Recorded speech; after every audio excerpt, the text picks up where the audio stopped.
Christian scientists who do this kind of research, they would love to be able to publish their research in a what I would call a secular journal, right? There's all these journals out there that scientists publish to. It's peer-reviewed, so their peers review these articles and journals before they're published. How many times do you think a Christian scientist who might have good evidence against evolution and write a paper, how many times do you think that paper gets published in a secular journal? It doesn't happen. It doesn't happen. They're denied, right? So how would this spread in the scientific community? It requires an open mind, for sure. And which is really interesting to me, because I would think that one of the reasons you want to get into science is because you want to know the truth. Is that right? Who would go into any field of science telling themselves, I want to know the lie. I don't want to know the truth. That's not scientifically thinking, is it? So it goes against everything that I can think of as a human. I mean, I don't know the reasons why somebody would intentionally keep their mind closed to this. But surprisingly, to answer your question, it's growing. It's growing. There's this thing called intelligent design. Have you heard of that?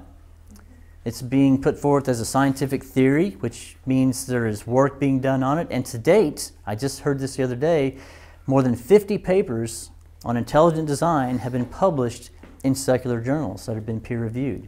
Absolutely amazing. What intelligent design does is it looks at biology, and it looks at the complexity of life. And it says, there's no way this could come about by an accident. There's codes in DNA. There's codes about codes. There's metacodes.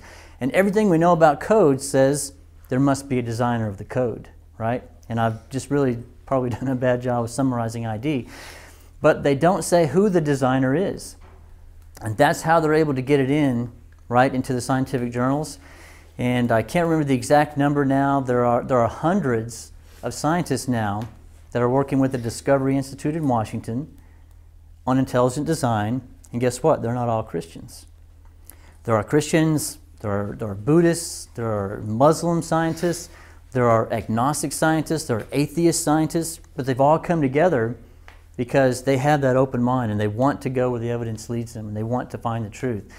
And I think that if it continues its momentum in the next 10 years, I think you'll see a revolutionary way of thinking in science in terms of biology.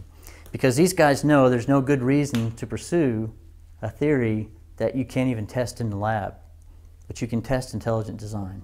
Good question.